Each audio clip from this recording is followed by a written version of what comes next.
வணக்கம் மக்களே, இன்றைக்கி நம்ம என்ன பார்க்க போகிறோம்னா தட்டைப்பருப்பு சாதம் தாங்க. வாங்க என்னென்ன தேவைன்னு பார்த்துடலாம். 4 வரமிளகாய் எடுத்து வச்சுருக்கேங்க, 3 பல் பூண்டை தட்டி வச்சுருக்கேங்க, 2 தக்காளி கட் பண்ணி வச்சுருக்கேன், கருவேப்பிலை தழை, ஜீரகம் 1 ஸ்பூனு, மஞ்சள்தூள் 1 ஸ்பூனு, கடுகு 1 ஸ்பூனு, பெரிய வெங்காயம் 1 கட் பண்ணி வச்சுருக்கேங்க. தட்டைப்பருப்பு 1 டம்ளர் நான் முதல்லையே 2 விசில் விட்டு எடுத்து வச்சுருக்கேங்க. இப்போ நம்ம அடுப்பை ஆன் பண்ணிடலாம்.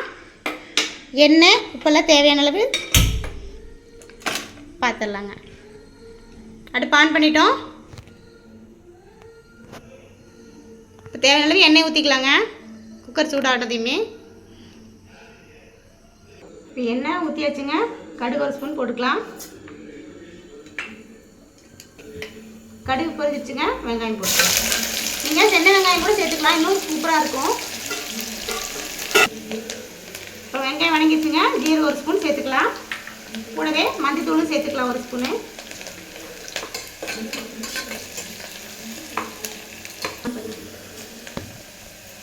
மிளகாய் சேர்த்துக்கலாங்க. கருவேப்பிலையும் சேர்த்துக்கலாம்.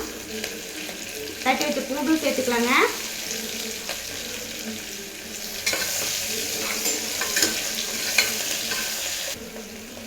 தக்காளியும் சேர்த்துக்கலாங்க.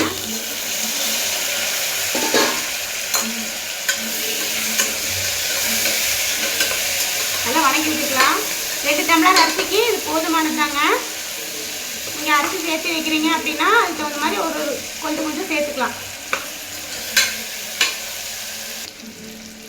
இப்போ அரை வேக்காடு சேர்த்து வச்ச தட்டைப்பருப்பை உள்ள கொட்டிக்கலாங்க.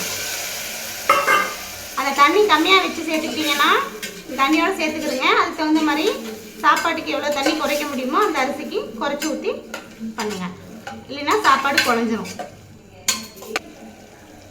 இப்போ உப்பு சேர்த்துக்கலாம். நான் 1 ஸ்பூன் மட்டும் சேர்த்துருக்கேன் 2 டம்ளருக்கு அளவா. இப்போ நம்ம அரிசியும் சேர்த்துக்கலாங்க. அதுக்கு தேவையான தண்ணி சேர்த்துக்கலாம். இப்போ கொதிக்க ஆரம்பிக்குதுங்க. இப்போ நம்ம மூடி போட்டு மூடி வச்சிடலாம். ஒரு 3 விசில் வந்ததையுமே ஆஃப் பண்ணிடலாங்க.